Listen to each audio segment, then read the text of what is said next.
प्रधान.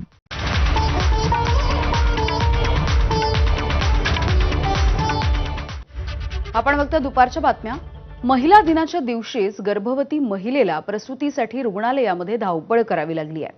वैद्यकीय अधिकारी नसल्याचं कारण देत रुग्णालयामध्ये दाखल करण्यासाठी तिला नकार देण्यात आला.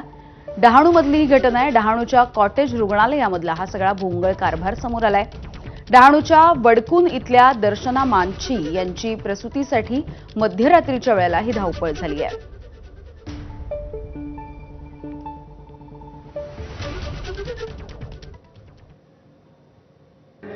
प्रत्येक हॉस्पिटलमध्ये एकतरी इमर्जन्सीमध्ये डॉक्टर राहायलाच पाहिजे. कुठल्या पण हॉस्पिटलमध्ये सरकारी असो किंवा प्रायव्हेट असो डॉक्टर असायलाच पाहिजे.